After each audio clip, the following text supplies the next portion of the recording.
please you, be pleasing to you, O Lord. Amen.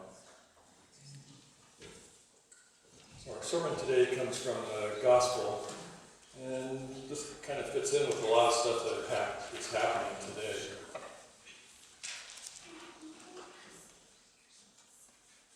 Kids say the darndest things.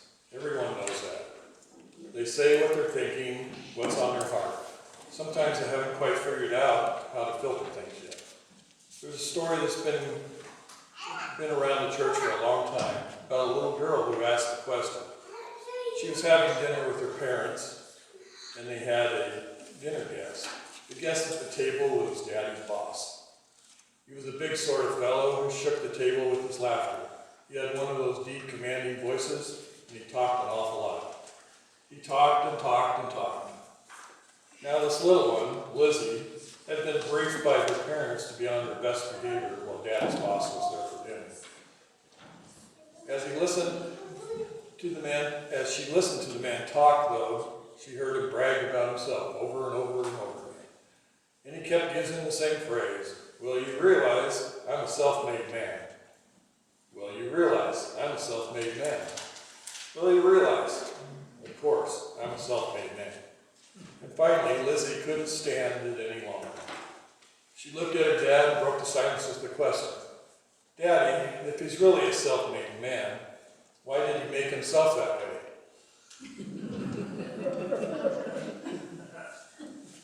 For most of us, that's how we relate to the rich man in Jesus' story. Since Sunday school, we've detested the guy. I know of no one who looks at this text and says, "Now that's my hero. That rich guy." Because the guy was arrogant, selfish, and mean, and clearly didn't care about others during his life. As Jesus describes him, he's very much a wealthy man who wants people to know that he's a wealthy man. The purple robe he wore was probably made of costly dye from seashells. The linen mentioned, according to some commentators, was probably the guy's underwear. Maybe it was Egyptian cotton with a high thread count. Either way, it was expensive. This is a guy who looked good all over and felt good all under. He lived in luxury every day with sumptuous feast, meaning he cared very little about Jewish laws and denying himself every Sabbath. The gate mentioned in verse 20 was probably there to keep the riffraff out. People like this Lazarus guy. Boy, the poor can sure be a nuisance sometimes. And the dogs mentioned were probably guard dogs, but to Lazarus they were soft and caring. Jesus gives enough of a description of this guy to make us realize he's someone who loves being rich and loves having people know that he's rich. So it's no wonder that when you and I read a text like this, we just love the reversals that take place. There's no shortage of them. Rich man with a daily gourmet meal becomes a beggar, saying what beggars say, "Have pity on me." Lazarus in pain becomes Lazarus in ecstasy. Rich man in ecstasy becomes man in agony. Lazarus, once on the outside, gets on the inside. Rich man, once on the inside, now on the outside. Lazarus, who suffered evil on earth, gets good in heaven. Rich man, who got good on earth, suffers evil in hell. There are clues along the way, all these reversals that would happen. The dogs licking the sores of Lazarus said something was going on there that may not end the way it started.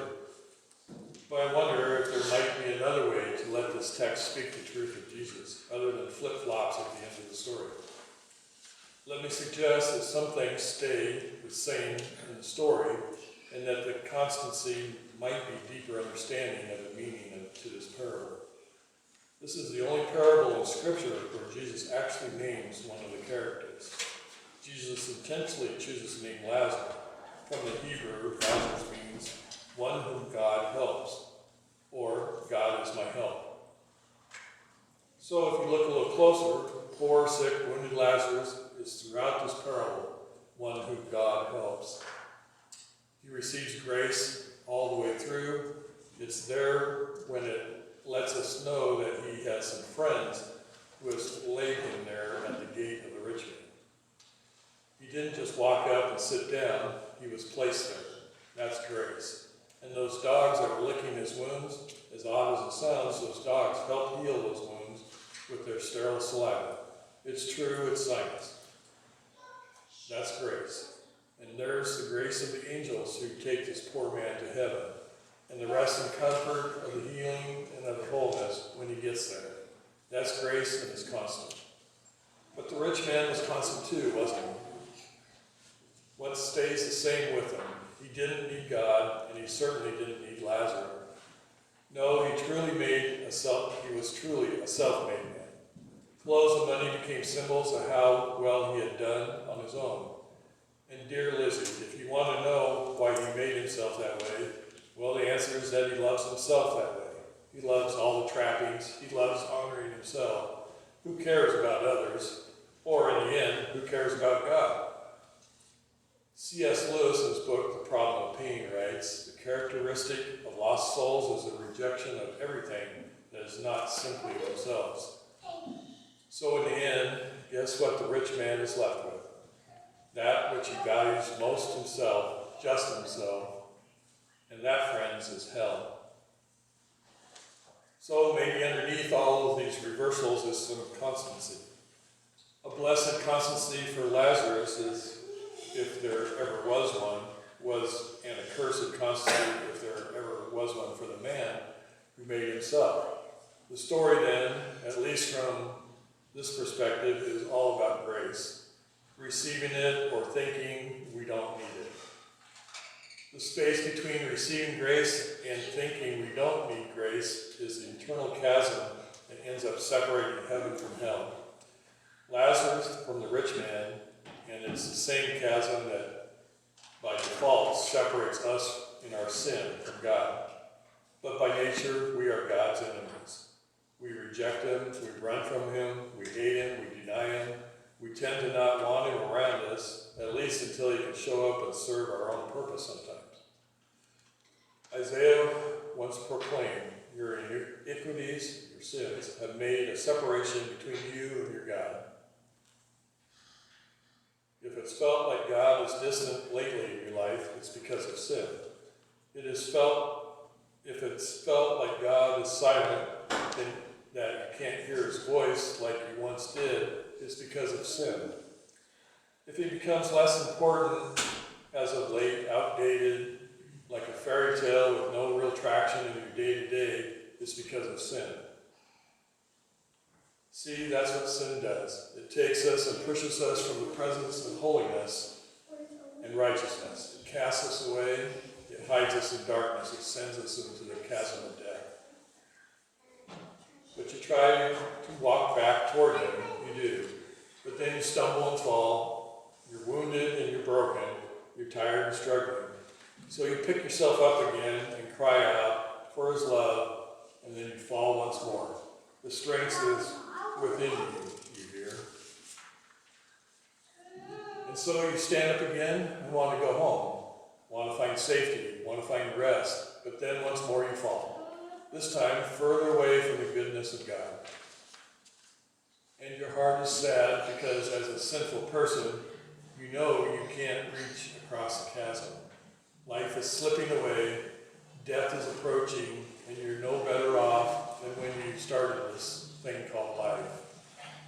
No, instead, all your efforts and all your struggles have left you on the ground, alone as a beggar.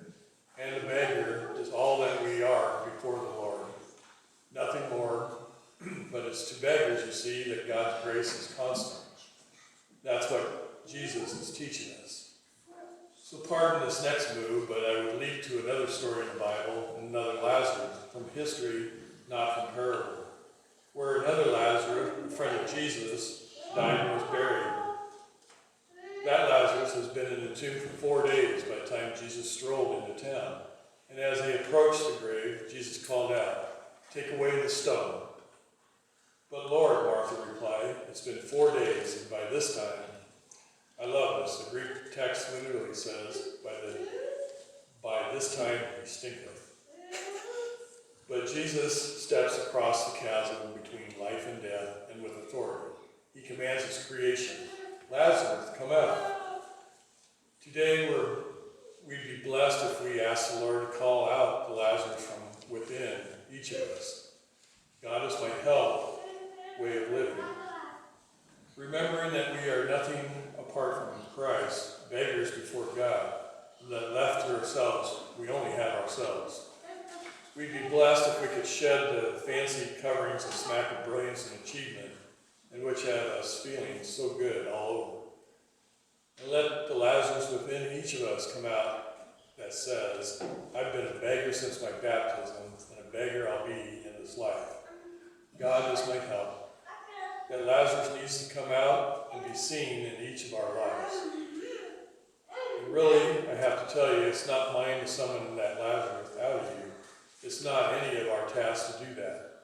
That belongs to the one who, though he was rich, yet for our sakes became poor, that we who are poor might, through him, become rich.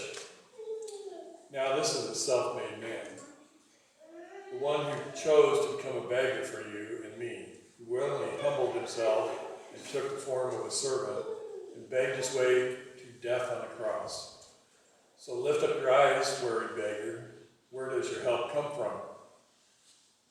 Your help comes from the Lord, the maker of heaven and earth. And if you're wondering why in the world God would step across the chasm in order to save you, the answer is what I think is the center of this text. Pure, consistent grace given to those who see that they need God. Grace that reaches across the chasm, separating life and death, heaven and hell, to show us just how wide and long, indeed,